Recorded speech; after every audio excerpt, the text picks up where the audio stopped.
परम श्रद्धेय प्रधानमंत्री महोदय, मेरा चरण स्पर्श स्वीकार करें। नमस्कार। अभी आप लेखक भी हैं, व्याख्यान भी देते हैं, आपने बालमुखी रामायण भी लिखी है। इतना सारा काम आप कैसे कर पाते हैं? बचपन बचा है कि वो भी चला गया है? सर, ये सब भगवान श्री राम का आशीर्वाद है कि मैं इतना सब कर पा रहा हूँ, क्योंकि सर गीता में ही लिखा है 7वां अध्याय 8वां श्लोक की रसोहम पशु कौन्तेय प्रभास्मि शशि सूर्यो प्रणव सर्ववेदेषु शब्द खे पौरुषम रशु, यानी कि मनुष्य में जो सामर्थ्य है वह मैं हूँ।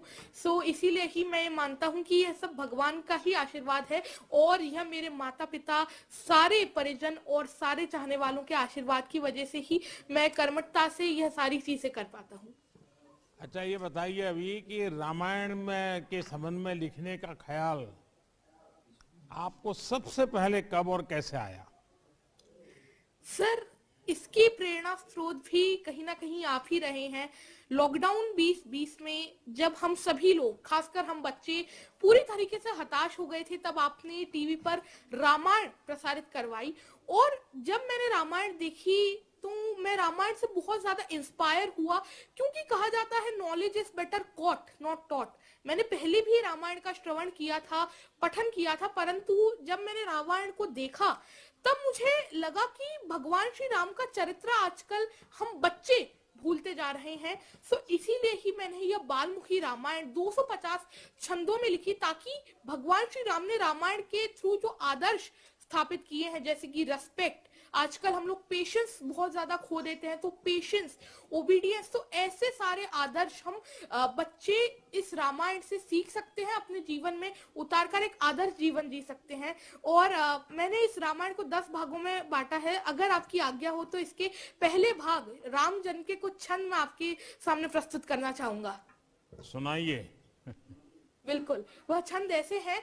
देवनान किए विनती जब, हरिजन में मां धरती पर तब, दशरथ के घर उत्सव आया, अवधपुरी में उल्लास था छाया, अवधराज के 4 दुलारे, राम लखन भरत शत्रुघ्न प्यारे, चारों कुमार अवध के प्राण, धीर वीर ज्ञानी बलवान। बहुत बहुत धन्यवाद सर। अच्छा, अभी आप रामायण में डूब गए, पिछले लॉकडाउन का आपने उपयोग कर लिया। रामायण में वो कौन सा पात्र है, कौन सा चरित्र है जो आप पर बहुत ही प्रभावी है, आप पर, आपकी उसके प्रति श्रद्धा बन गई है? सर, ऐसे तो एक ही है, मर्यादा पुरुषोत्तम भगवान श्री राम, क्योंकि आजकल के जीवन में जीने के लिए हमें जो भी आदर्श की जरूरत है, एक आदर्श इंसान को कैसा होना चाहिए, भगवान श्री राम ने त्रेता युग में ही वह सारी चीजें दर्शा दी थी। वह कैसे सबको साथ लेकर चलते थे, कितना धैर्य वह रखते थे, और सबका कितना आदर करते थे। ऐसी काफी सारी चीजें हैं जो मुझे भगवान श्री राम से सीखने को मिलती हैं। सो ऐसे आदर्श तो मेरे भगवान श्री राम ही हैं। अभी परिवार में सब तंग आ जाते होंगे, दिन भर तुम्हें रामायण रामायण करते रहते होंगे, तो घर के सब लोग नाराज हो जाते होंगे।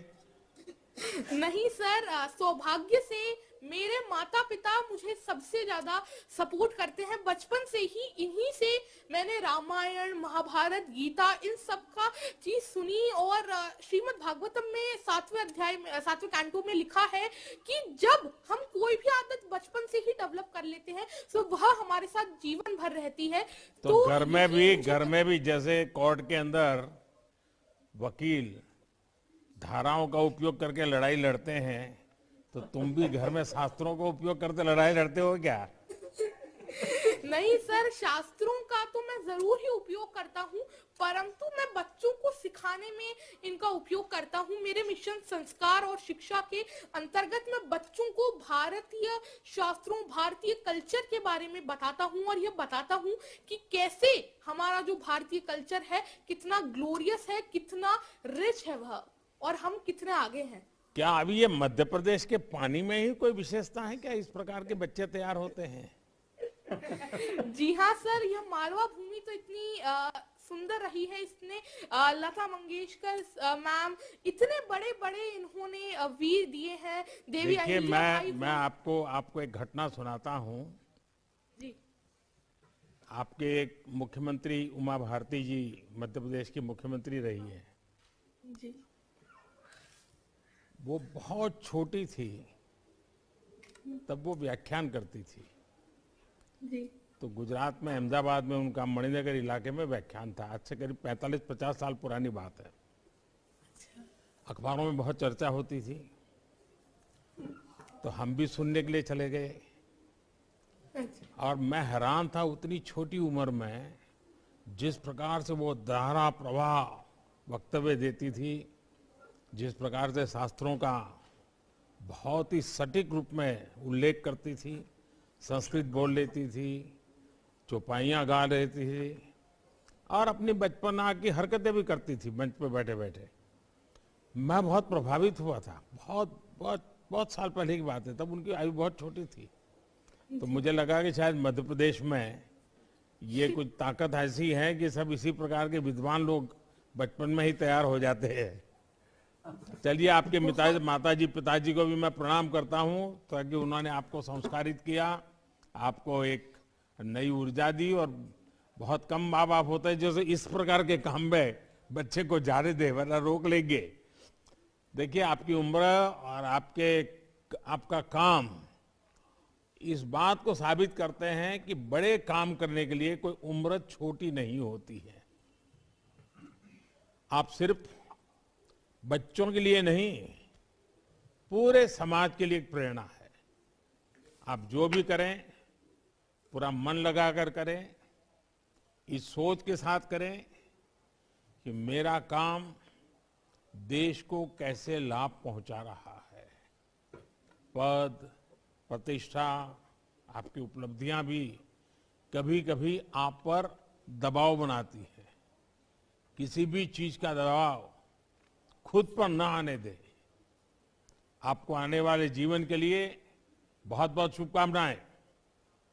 बहुत बहुत धन्यवाद सर। अपना आशीष हमेशा मुझ पे बनाए रखें।